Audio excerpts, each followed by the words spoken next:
Israel नहीं। जिसके greater Israel के बड़े ख्वाब है ना, वो मिट्टी में मिलते हुए नजर आ रहे हैं।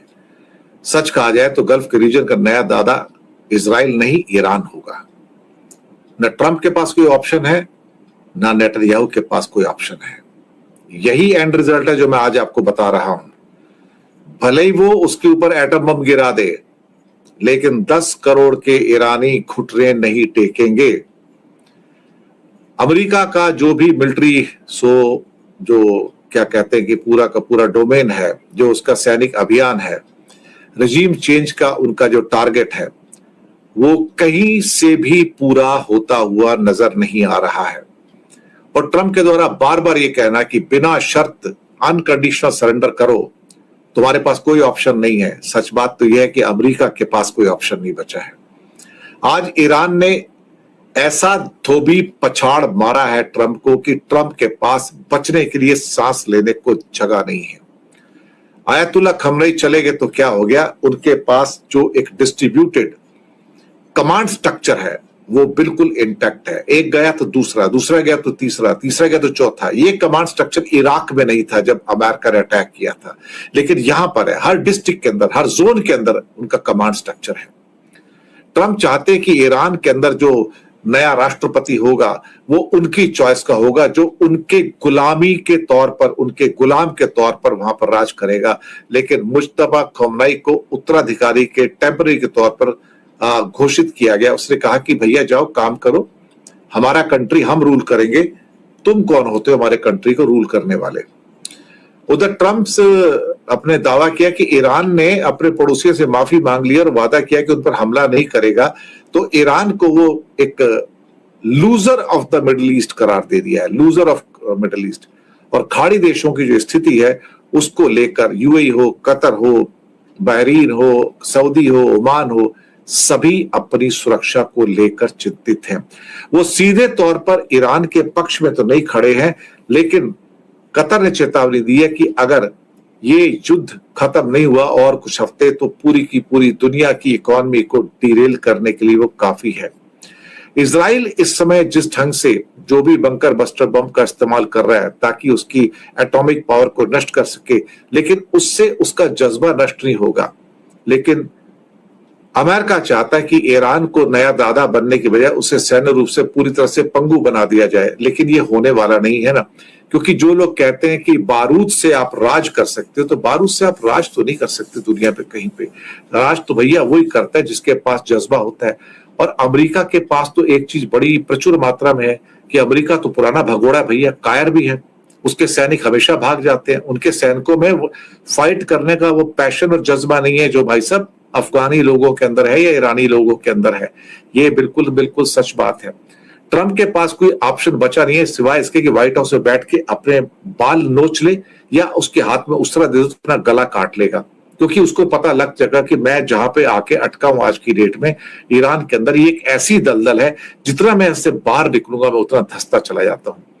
और फिर कोई ये सोचे कि ग्रेविटी बम का इस्तेमाल कर लेगा, न्यूक्लियर बम का इस्तेमाल करेगा, इस्तेमाल करके उससे वो बच के निकल जाएगा।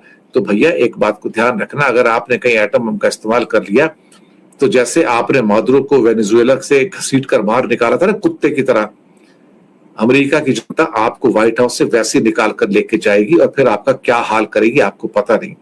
ट्रंप साहब, आपके पास कोई ऑप्शन नहीं बचा सिवाय ह्यूमिलेशन के।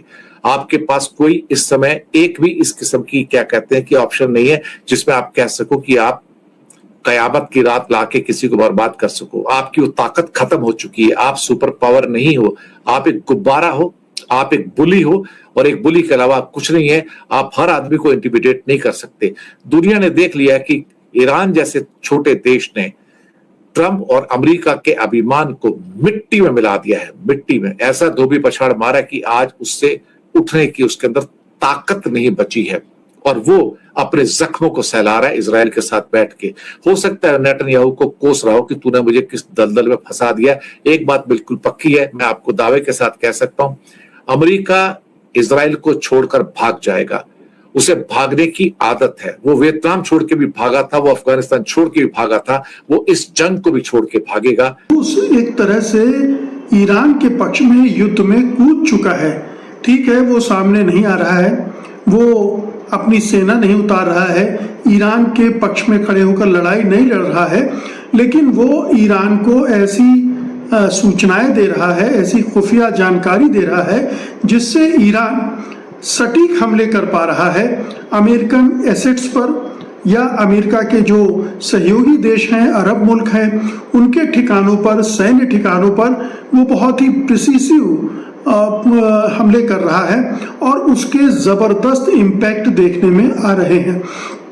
अभी तक ये थोड़ा सा चौंकाने वाली बात थी कि ईरान क्या इतना सक्षम है कि अमेरिकी ठिकानों पर, सैन्य ठिकानों पर इस कुशलता से हमले कर सकता है, क्योंकि उसके पास न तो सैटेलाइट सिस्टम है जिसके बल पर वो ठीक ठीक लोकेशन को ट्रेस करके अटैक कर सके, लेकिन चूंकि अब रही है कि रूस इस काम में उसकी मदद कर रहा है, रूस के जरिए उसे इस तरह की इंफॉर्मेशन मिल रही है और उस इंफॉर्मेशन का इस्तेमाल करके वो अमेरिका के सैन्य ठिकानों पर हमले करके और भारी नुकसान पहुंचाने में कामयाबी हासिल कर रहा है।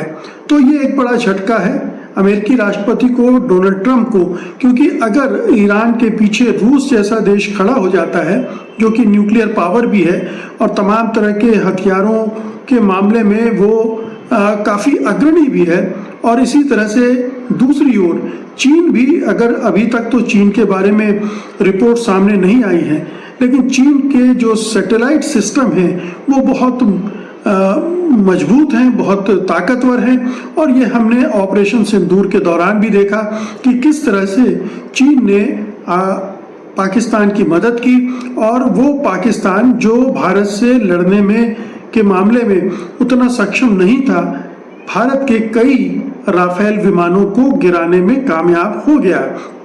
अगर उसी तरह की इंफॉर्मेशन, और ये इंफॉर्मेशन बहुत कीमती होती है, अगर आपके पास हथियार हैं, आपके पास सैनिक हैं, लेकिन अगर आपके पास ये खुफिया जानकारी नहीं है तो आपके लिए वो सब बेकार हो जाते हैं, क्योंकि आज का जो आधुनिक युद्ध है उसमें ये जानकारी होना और सटीक जानकारी होना और उसके आधार पर अटैक करने की क्षमता होना, ये दोनों बहुत ज़रूरी है। ईरान के पास हथियार भी हैं, मिलिशिया भी है, सैनिकों की तादाद भी अच्छी खासी है, लेकिन इस मामले में वो कमज़ोर था और उस कमज़ोरी को रूस भरपूर उसकी क्षतिपूर्ति कर रहा है, उसकी कमी को पूरा कर रहा है, और अमेरिकी सैन्य ठिकानों, जहाज़ों और विमानों की लोकेशंस और मूवमेंट के बारे में लगातार खुफिया जानकारी दे रहा है, जिससे वो अमेरिका और उसके सहयोगी देश जैसे इजराइल पर अधिक सटीक निशाने लगातार साध रहा है। और ये खुफिया रिपोर्ट्स ये भी बताती हैं कि रूस की सैटेलाइट इमेजरी का इस्तेमाल ईरान के हमलों में हो रहा है, जिससे ईरान की अपनी खुफिया क्षमता की कमी पूरी हो रही है, और ये एक ईरान के लिए इस समय इस तरह की जो मदद है वो काफ़ी कारगर साबित हो रही है। और इसीलिए हम देख रहे हैं कि युद्ध का 9वां दिन आ गया है और ईरान अभी तनकर खड़ा है, और अमेरिका ऐसा लगता है कि धीरे धीरे, भले ही वो लगातार हमले कर रहा है, बर्बर हमले कर रहा है और तमाम तरह के विनाश ईरान में कर रहा है, 1,500 के आसपास लोगों की वो हत्या कर चुका है, और उसमें मासूम बच्चे भी शामिल हैं, मासूम बच्चियां शामिल हैं एक स्कूल की, वो सब कर रहा है, लेकिन उसे वो अचीव नहीं कर पा रहा है जो वो करना चाहता है। रिजीम चेंज वो नहीं कर पा रहा है, वो ईरान के हौसलों को पस्त नहीं कर पा रहा है, जब हो उल्टा रहा है। ईरान के हौसले बढ़ते जा रहे हैं और वो चैलेंज कर रहा है लगातार, और अपनी रणनीति में लगातार परिवर्तन करके झटके भी दे रहा है। मसलन जैसे उसने मध्य पूर्व के देशों से माफ़ी मांग ली कि उसने उन पर हमले किए हैं, और उसने ये भी जोड़ दिया कि दरअसल वो हमले उन देशों पर नहीं कर रहा है, बल्कि वहाँ पर मौजूद सैन्य ठिकानों पर कर रहा है, जो अमेरिकी सैन्य अड्डे हैं उन पर कर रहा है, और उनके जरिए चूंकि ईरान पर हमले किए जा रहे थे इसलिए उन पर हमले किए गए हैं। और उन देशों से, चाहे वो सऊदी अरब हो, संयुक्त अरब अमीरात हो, बहरीन हो, कतर हो, इन तमाम देशों पर जो हमले हुए हैं वो उन देशों पर हमले ना होकर, तो एक तरह से उसने इन देशों के साथ अपनी नज़दीकी जताने की भी कोशिश की है। ये भी जताने की कोशिश की है कि उसका निशाना वे नहीं है। और ये जो रूस और ईरान का जो गठबंधन है वो अमेरिका विरोधी गठबंधन की तरह सामने आ रहा है, पहले से भी रहा है। अमेरिका विरोधी गठबंधन ही है जो रूस, चीन और ईरान को एक साथ जोड़ता है। और आज इस मौके पर चूंकि रूस अमेरिका के हाथों वहाँ भी यूक्रेन में भी एक तरह से, चूंकि अमेरिकी मदद बड़े पैमाने पर यूक्रेन को मिल रही है और उसे वो यूक्रेन में लड़ रहा है, तो अमेरिका से उसकी जो अदावत है, बेशक ट्रंप बार बार पुतिन के पक्ष में बयान देते हैं, रूस की आलोचना करने से कतराते हैं, लेकिन अगर यूक्रेन खड़ा है तो वो अमेरिकी और यूरोपीय देशों की मदद के बूते ही खड़ा है। अन्यथा अभी तक कब का, बल्कि साल 2 साल के अंदर ही रूस ने यूक्रेन को अपने देश में शामिल कर लिया होता। खैर, तो ये जो एक्सिस बना है ईरान, रूस और चीन का, उसका मकसद ही है कि कैसे अमेरिका के प्रभाव को सीमित किया जाए, कैसे मध्य पूर्व में उसकी जो दादागिरी है, जो उसका वर्चस्व है, प्रभुत्व है, उसको कैसे कंट्रोल किया जाए। और इसीलिए दोनों के बीच में लगातार सामरिक रणनीतिक समझौते भी होते रहे। 2025 में इनके बीच ये समझौता भी हुआ है जिसके तहत साझा सुरक्षा खतरों से लड़ने की सहमति दोनों के बीच बनी है। ये जो सहमति है, इसकी वजह से मध्य पूर्व में रूस को अपना प्रभाव बढ़ाने में मदद भी मिली है। और ये ध्यान रखिए कि यूक्रेन वार में ईरान ने रूस को न केवल ड्रोन, जो शाहिद ड्रोन है, बहुत कारगर ड्रोन है, वो सप्लाई किए हैं, बल्कि बैलिस्टिक मिसाइल्स भी दी हैं। तो रूस की मदद करता रहा है ईरान, और अब ईरान को मदद की दरकार है तो रूस उसके साथ खड़ा है और उसको लगातार